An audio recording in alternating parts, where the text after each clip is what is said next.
일곱째 재앙, 우박. 주님께서 모세에게 말씀하셨다. 너는 아침에 일찍이 일어나서 바로 앞에 나서서 이렇게 말하여라. 히브리 사람의 주 하나님이 이렇게 말씀하신다. 나의 백성을 보내어라. 그들이 나에게 예배드리게 하여라. 이번에는 내가 나의 온갖 재앙을 너와 너의 신하들과 백성에게 내려서 온 세상에 나와 같은 신이 없다는 것을 너에게 알리겠다.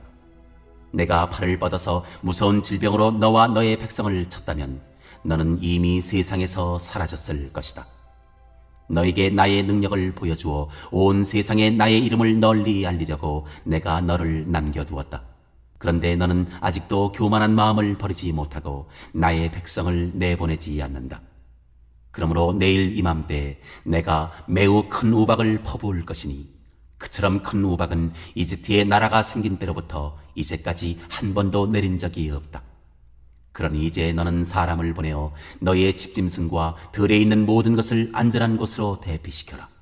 집 안으로 들어가지 않고 들에 남아있는 사람이나 짐승은 모두 쏟아지는 우박에 맞아 죽을 것이다. 바로의 신하들 가운데서 주님의 말씀을 두려워한 사람들은 자기의 종들과 집짐승들을 집 안으로 피하게 하였다.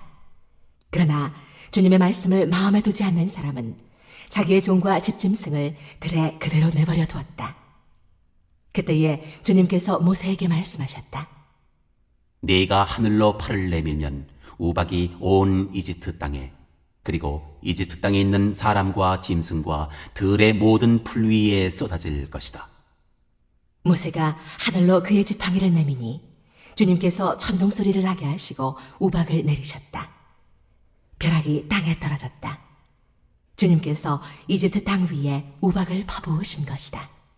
우박이 쏟아져 내리면서 번갯불도 함께 번쩍거렸다. 이와 같은 큰 우박은 이집트의 나라가 선 뒤로부터 이집트 온 땅에 한 번도 내린 적이 없다. 이집트 온 땅에서 우박이 사람이나 짐승이나 할 것 없이 들에 있는 모든 것을 쳤다. 우박이 들의 모든 풀을 치고 들의 모든 나무를 부러뜨렸다.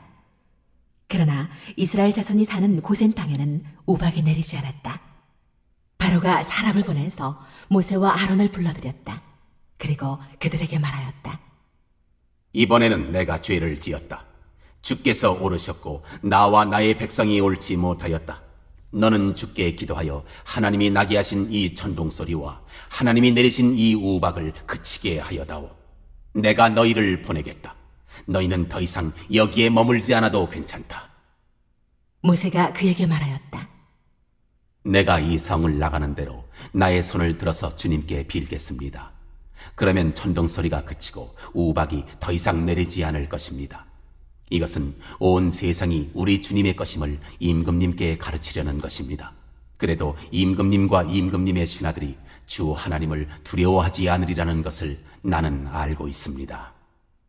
이때에 이미 보리는 이삭이 나오고 삼은 꽃이 피어 있었으므로 삼과 보리가 모두 피해를 입었다. 그러나 밀과 쌀보리는 이삭이 팔 때가 아니었으므로 피해를 입지 않았다. 모세는 바로 앞을 떠나서 성 바깥으로 나갔다. 그가 주님께 손을 들어 기도하니 천둥소리와 우박이 그치고 땅에는 비가 더 내리지는 않았다. 그러나 바로는 비와 우박과 천둥소리가 그친 것을 보고서도 다시 죄를 지었다. 그와 그의 신하들이 또 고집을 부렸다.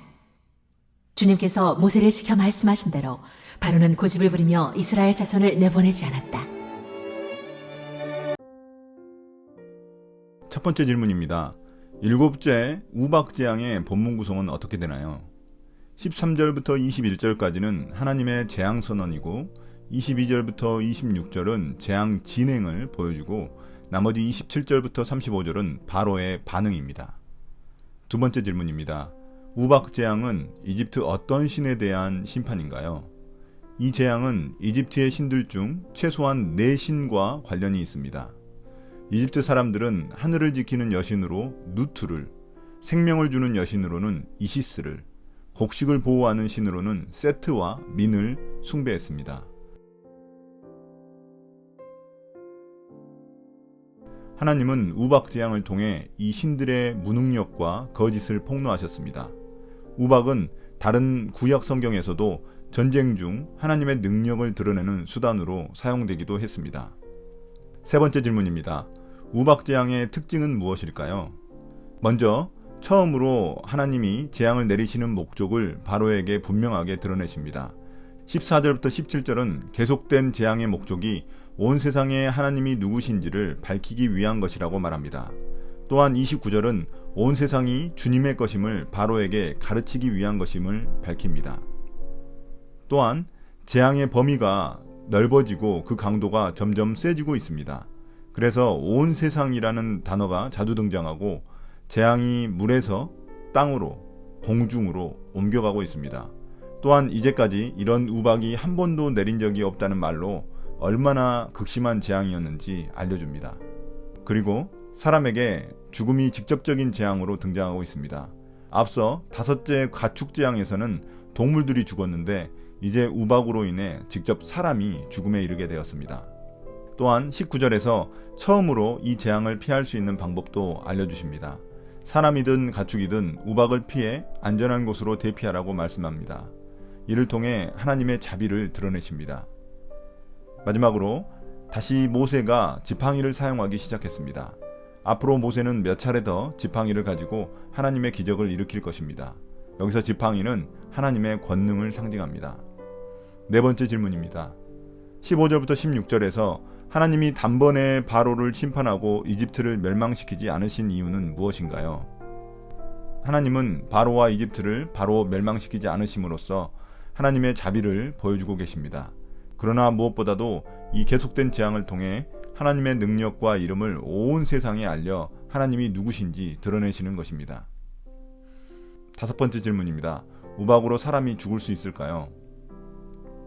보통 우박으로 농작물이 피해를 입지만 사람이 죽는 일은 그리 흔하지 않습니다. 그러나 2002년 7월 22일 날 중국 후난성에서도 우박으로 인해 22명이 죽고 200여 명이 다친 사건이 있었다고 합니다.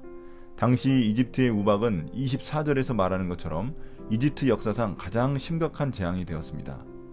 우박이 금세 그치면 피해가 적었겠지만 이 우박은 오랜 시간 지속되어 피해가 커졌습니다. 그래서 바로가 사람을 급히 보내 모세와 아론에게 우박을 멈추게 해달라고 요청했던 것입니다. 여섯 번째 질문입니다. 27절에서 바로가 하는 회개가 거짓인 이유는 무엇일까요? 바로는 이런 엄청난 우박 재앙으로 인해 모세와 아론을 불러 자신의 죄를 인정합니다. 주님이 옳고 자신과 자신의 백성들이 옳지 못하다고 인정합니다. 그러나 그는 재앙이 그치자마자 또다시 약속을 깨고 이스라엘 백성들을 보내주지 않습니다. 그러나 바로의 고백은 우리에게 회개에 대한 가르침을 줍니다. 다시 말해서 우리가 죄를 인정하는 데서 그치지 않고 우리 삶의 방향을 바꿔야 진정한 회개라는 말입니다. 바로는 자신의 죄를 인정했지만 삶의 방향을 바꾸지는 않았기 때문에 가짜 회개인 것입니다. 31절 32절에서 우박재앙으로 인해 삼과 보리는 피해를 입었지만 밀과 쌀보리는 피해를 입지 않았습니다. 이것이 의미하는 바는 무엇일까요? 이 시기에 삼과 보리는 줄기가 다 자라 엄청난 피해를 입었지만 아직 싹이 트지 않은 밀과 쌀보리는 우박의 타격을 심하게 받지 않았습니다. 이를 통해 이 재앙이 일어난 시기가 1, 2월쯤이라고 추측할 수 있습니다. 따라서 당장 우박이 그치게 된다면 최악의 흉년은 피할 수 있었습니다. 바로는 아마도 이 사실을 알고 있었기에 자신의 고집을 꺾지 않았습니다.